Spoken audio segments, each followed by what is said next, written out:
Could you come down here? Why did you file a motion to vacate?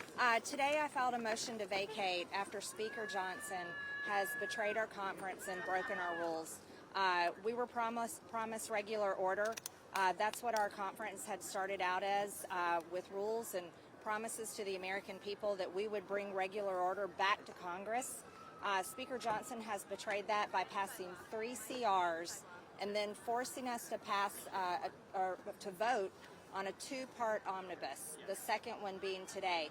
He also only gave us, I don't even know how, we had 1 day basically to read 1,012 pages, breaking the 72-hour rule. This is a betrayal of the American people. This is a betrayal of Republican voters. And the bill that we were forced to vote on forced Republicans to choose between funding to pay our soldiers and in doing so, funding late-term abortion.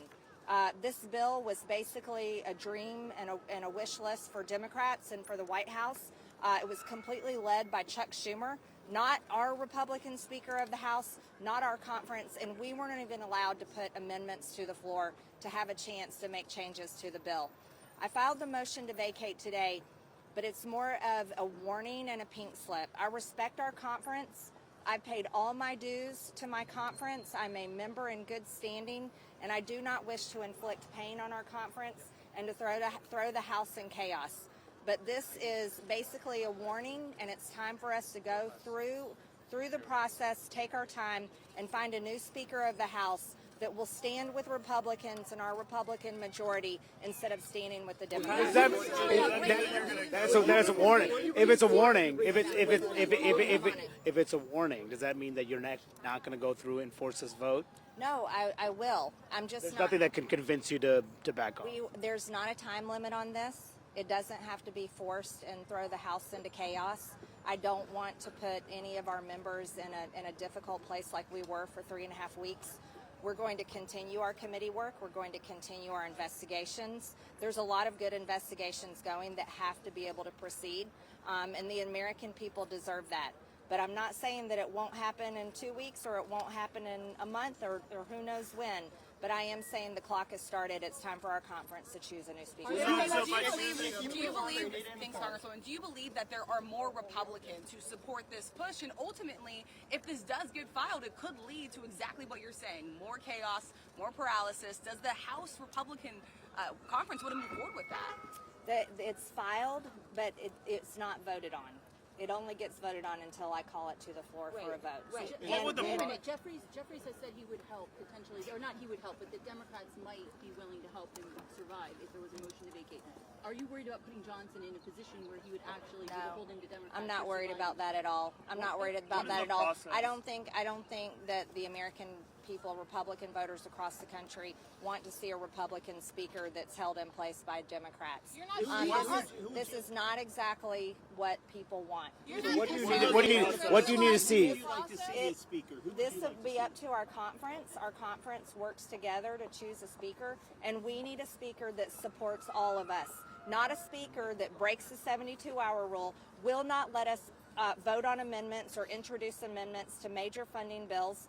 This, right now, do you want to know the video that everyone is watching today? It's the illegals rushing our border, military-aged men running over Border Patrol, running over the Texas National Guard, and Mike Johnson, the Republican Speaker of the House, handed over every ounce of negotiating power to Chuck Schumer and the Democrats and went ahead and funded the government. When this was our point of leverage, Republicans had the power of the purse.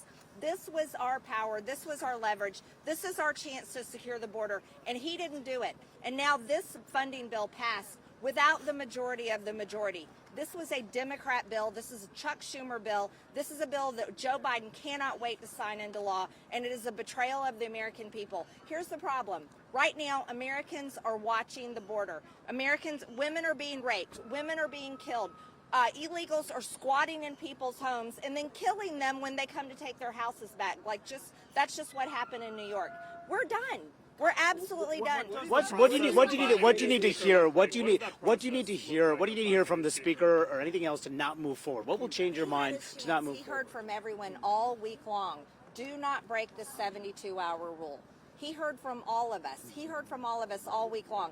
Allow us to introduce amendments. Allow us to do our jobs. Allow us to represent the districts that voted for us and sent us here. We want a secure border.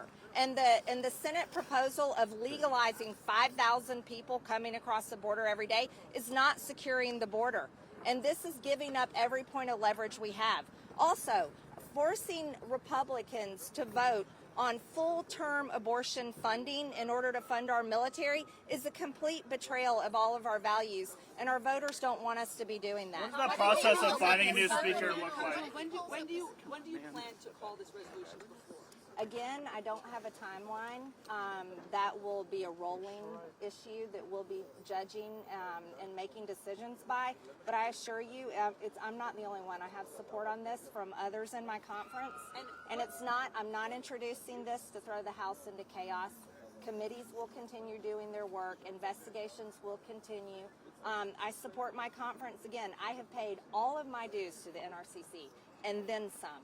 I support Republicans holding the majority next conference, but we need a Speaker of the House that knows how to negotiate, knows how to walk in the room, knows how to hold the line, and knows how to defend America first and the values and the policies that President Trump will bring the next year.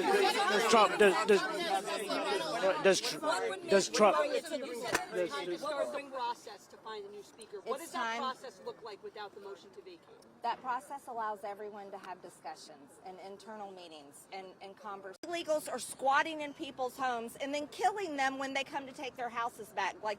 That's just what happened in New York. We're done.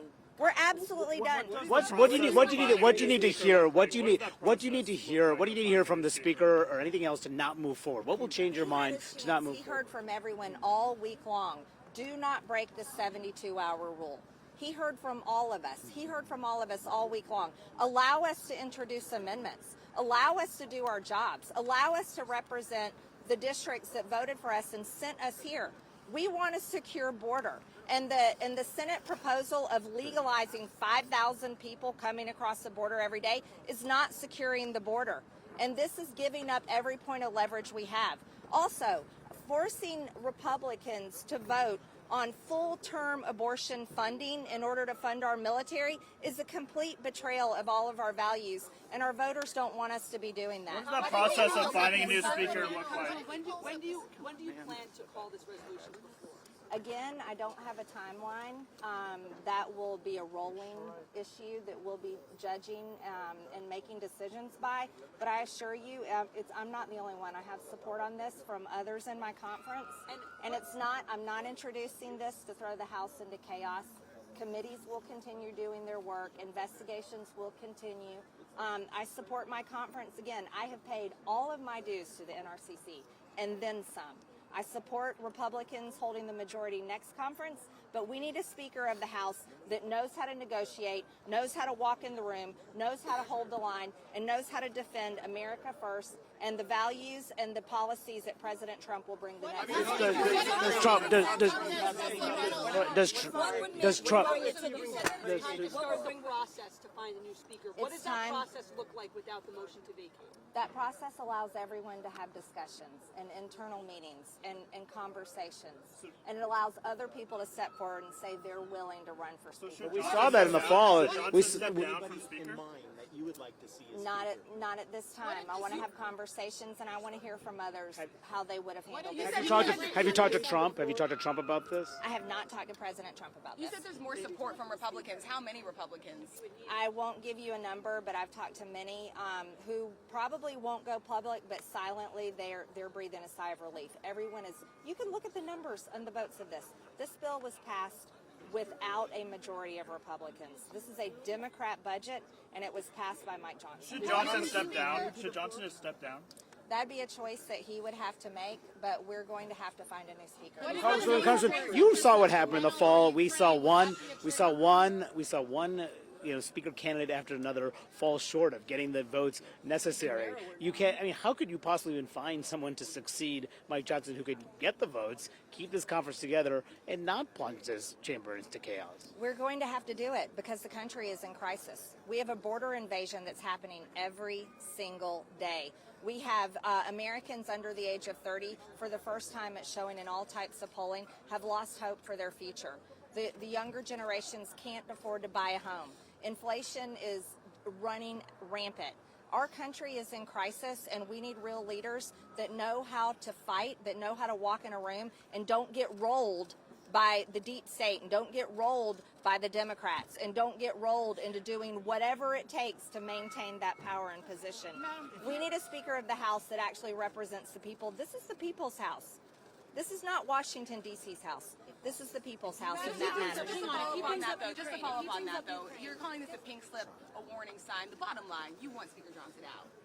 I wouldn't have filed a motion to vacate if I didn't. We need a new speaker. This is not personal against Mike Johnson.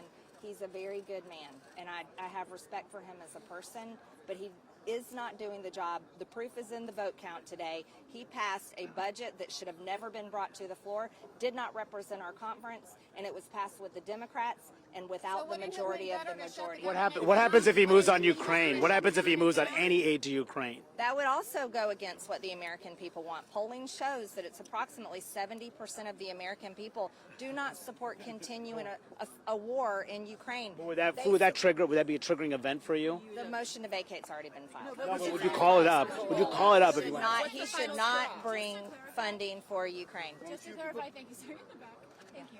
You are saying you will call for this vote, or you're saying you're still? I know you said no time. I'm saying that we've started the clock to start the process to elect a new speaker, and I'm giving my conference time. I'm being respectful to my conference, but many members in my conference agree.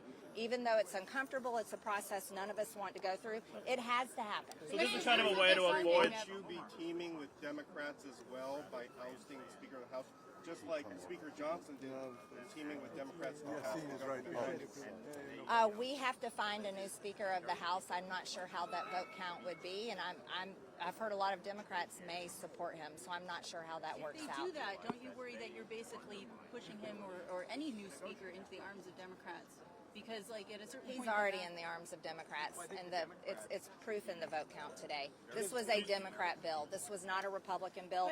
We weren't allowed to introduce amendments. We weren't allowed to have a say. We weren't even given the respect of the 72-hour rule to read 1,012 pages. So you think it would be better to shut the government down then? I mean, you were up against the clock. Would it have been better to It would have been better back in October when he became Speaker to have actually worked on appropriation bills, stayed with single appropriation bills, and done what all of us had set out to do. Could you guys bring McCarthy back? Could you bring Guys, I'm McCarthy gonna back? head Do you down. think there would be the votes for that? I mean, technically, he doesn't have to be a member. I mean, I know you support him. So. Do you really think that there's someone who can get 218 votes to become Speaker of the House? I certainly hope so. I mean, it was so hard to go the last time. You're going to go through It was hard to go the last time, but look at where we are now. They just passed a funding bill that doesn't secure our border, does nothing to stop the daily invasion. This budget funds full-term abortion. It funds DEI. It funds trans ideology on our youth as young as 12 years old. We're already in crisis. So it's time for real leadership. Is this the fight you want to have in an election year? Absolutely. It's the fight I want to have in the election year because, damn it, I want to win that House. I want to win the White House. I want to win the Senate. And I want to restore this country back to greatness again, back to safety, back to security for every single American because right now we don't have it, and that's the fault of Democrats and the Biden administration. Congressman, you were against this when it was Kevin McCarthy was in the speakership. After